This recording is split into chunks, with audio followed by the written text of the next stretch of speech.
So we are here outside with a Phoenix flashlight, and this is gonna be a video with a few explanations about LED flashlights to help you get a more precise understanding and also to support you in choosing the right flashlight or headlamp, or basically the right LED light for you that really fits.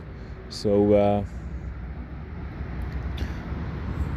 what we usually hear or read is lumens. The more lumens you got, the more light in general you have with a light, with a flashlight or headlamp or whatever you are using. And also the higher the lumen output, the more heat is gonna be produced, and also it takes more battery power. Now for example, we are here with 100 lumens with the Phoenix TK72R. Now this is 9000 lumens. As you can see, we got a relatively wide spotlight in the middle, but it's mainly a floodlight with only a little bit of spot. And what you also read or see or hear is candelas. Candelas tells you how strong or how intense the spotlight is. The more candelas you got, the more distance is possible.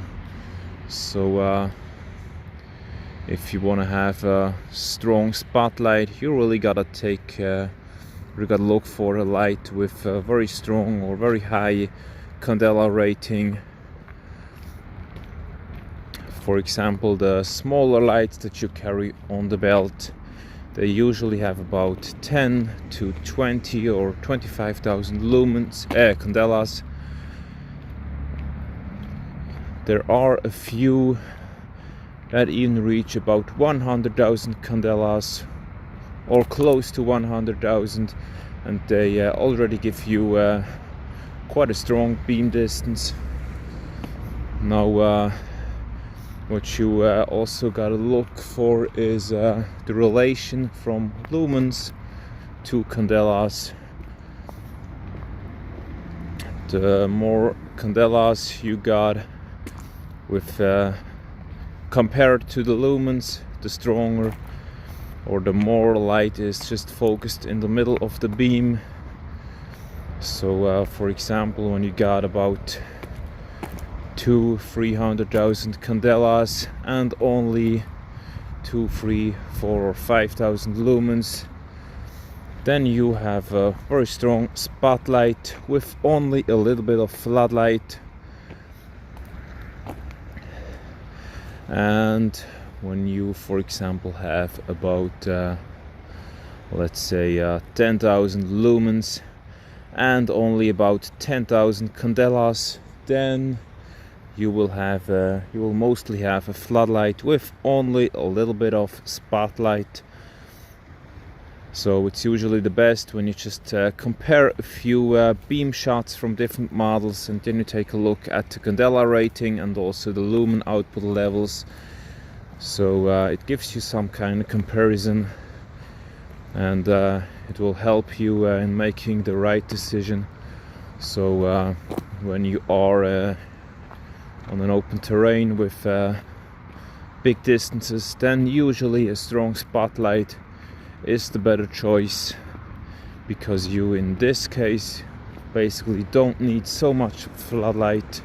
Although usually a white floodlight is more comfortable when you are walking for a long time, because there is not that bright spot in the middle, which is usually just not so comfortable to watch. Now these have been a few explanations Of course, there are more things to consider. What's also important is how do you want to carry the light? Do you want to wear it on your belt or with a shoulder strap? How heavy should it be? And what about the head size of the light? So these are really things that you have to consider. And also if it should be tactical or if it's just going to be a regular outdoor light for the general use. So for a tactical light, it's good to have a tactical tail switch that gives you an instant turbo and also an instant strobe. But in general, it's just great to have an instant turbo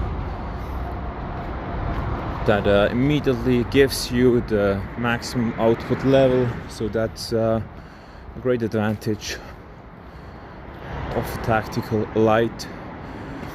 And a tail switch is usually just a lot faster to reach than a side switch.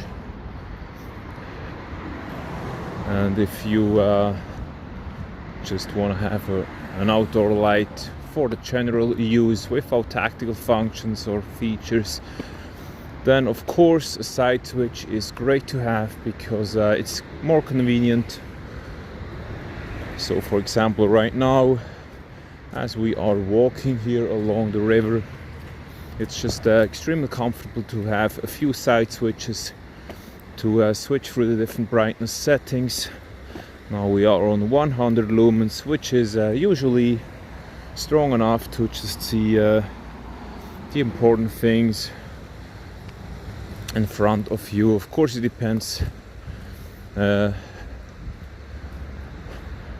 they are or how the relation is from candelas to lumens.